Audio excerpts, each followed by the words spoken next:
Okay, so all right.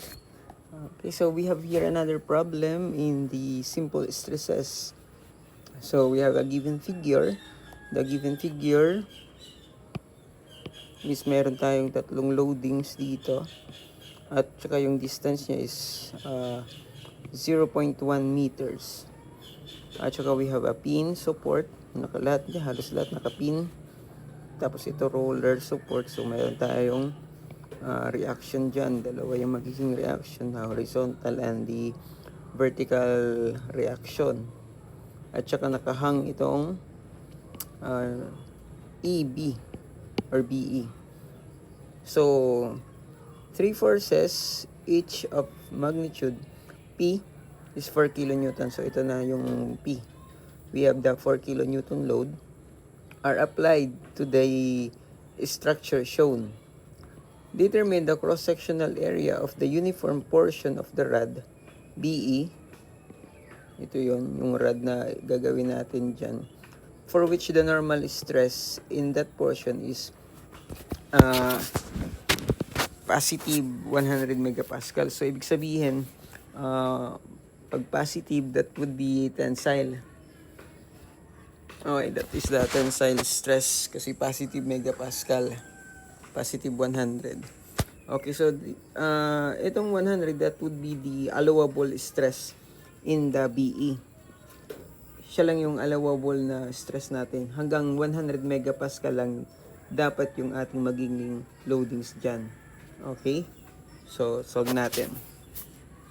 Okay, so based on the problem,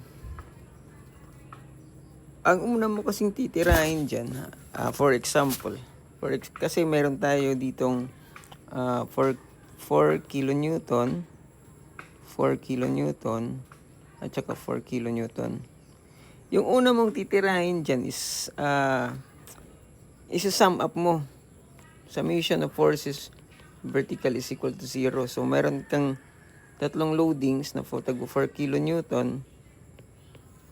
Diba? Yun yung gagawin mo una. Tapos magkakaroon ka ng loads or sasabihin mo, P mo is 12. Kasi yung stress natin is P over A.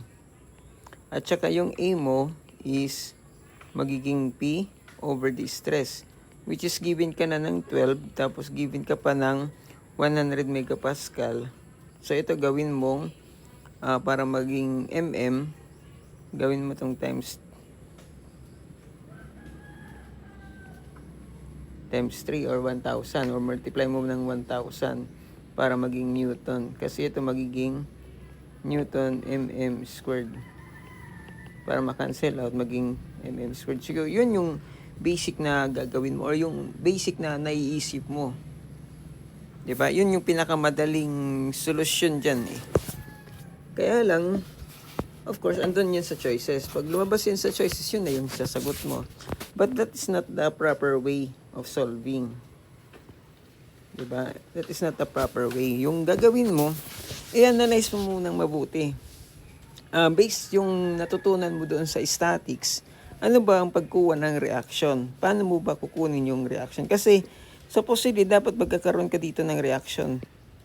Yung reaction na yan, yun yung gagamitin mo na P. Yun na yung magiging force mo at this BE or this rod BE. Diba? Paano? Yung tanong mo, okay na yun, no? Tapos yung tanong mo ngayon is, paano mo siya kukunin? Paano mo kukunin yung reaction BE? That would be the reaction BE. So, yun yung tanong naman. For example, gawa ka dito ng loads. Tapos of course ito, papalo yan doon. Magkakaroon ka din ng reaction. Ito RBE at saka ito RD. Diba? Pag mag-take ka ng moment, for example, mag-take ka ng moment at A is equal to 0. Pag take mo ng moment ngayon,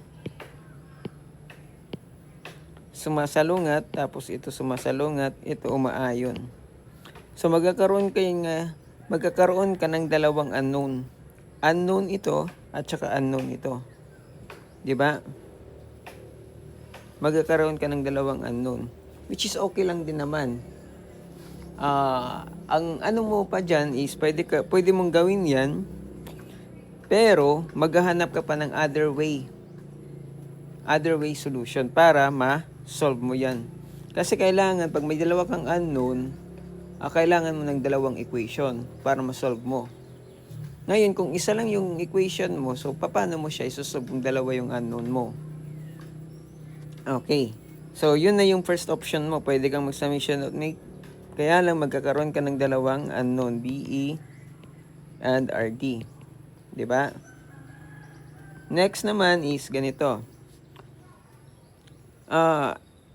Dito, pwede kang mag-moment.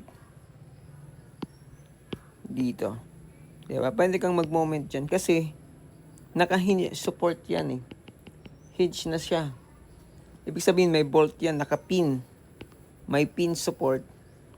So, yung pin, pag sinabi nating pin or hinge, patay yung moment dyan.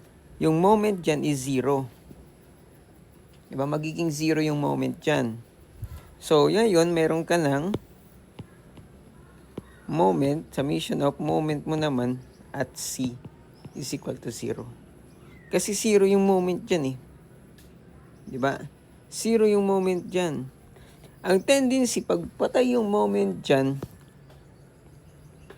ikat mo yung section na yan. Ito, wag mo nang pansinin muna ito. Mag-concentrate ka muna dito sa portion na yan. Diba? Moment at C is equal to 0. We have the RD. Yung RD mo is 0.25 is equal ngayon sa P times 0.1. Makukuha mo, may value ka nito ng 4, makukuha mo yung RD. Diba? Pwede ka rin naman, mag-take ka naman ng moment. Pwede naman ito. Kunin mo dito sa kabila. Kaya lang, dalawa pa din yung unknown mo. Ito, tsaka ito. Diba? So, dalawa pa din yung unknown mo. So, mahihirapan ka din para ma-solve yan. So, the best way is dito ka mag-concentrate. Okay? So, moment at C is equal to 0. We have 0.25 RD times the P of 0. Times 0.1. Okay, so we have 4 times 0.1 divided by 0.25. That is 1.6. 1.6 yung RD mo. That is 1.6 kilonewton. Okay? So, since meron na tayong value ng RD, na-compute na natin, di ba? RD 1.6. Pwede ka nang mag-take ng moment dito. Kasi mag-take ka ng moment dyan, ito na lang yung unknown mo, tapos ito. Given ka na ng loads mo. Okay? So, masusolve mo na yung BE. Yun. Moment at A is equal to BA. Ito na yung BE mo. The reaction is 0.25. 15 yung distance kasi. Distance niya is 50.15. And then, the RD, yung sum up nito, we have 15, 30, 25. 0.15, 0.30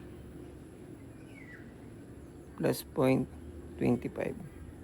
You have 0.7. 0.7 yung ating nagiging distance. So, that is 0.7. And then we have the P. Ito muna, yung kukumputin natin. Ito yung pinakamaklaro eh. Diba? We have P times 0.45 kasi 15 plus 0.3. Mawasan mo ng 0.1, ito yon, magiging 0.35.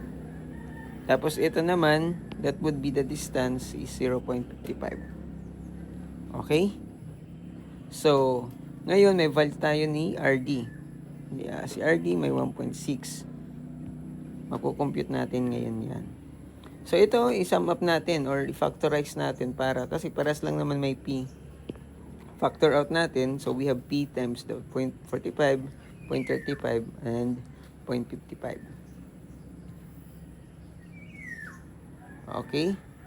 So, we will get the value of, ganito na siya, 4 times 0.45 plus 0.35 plus 0.55 minus 1.6 times 0.7.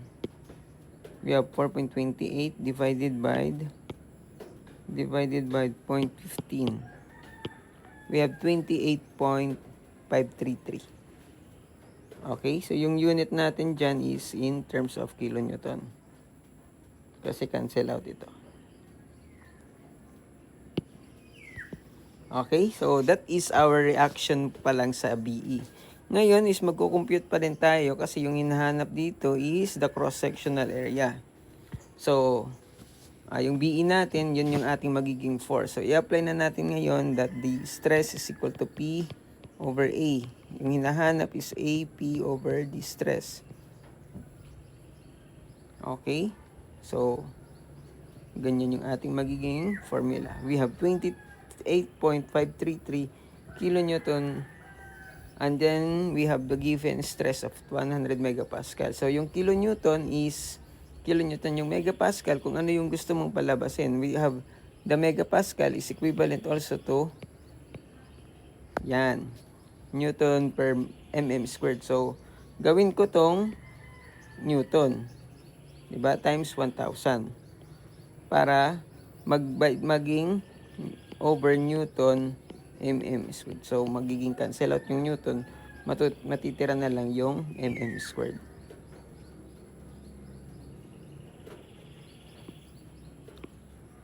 Okay, so cancel out. Diba? So, we have the answer of 285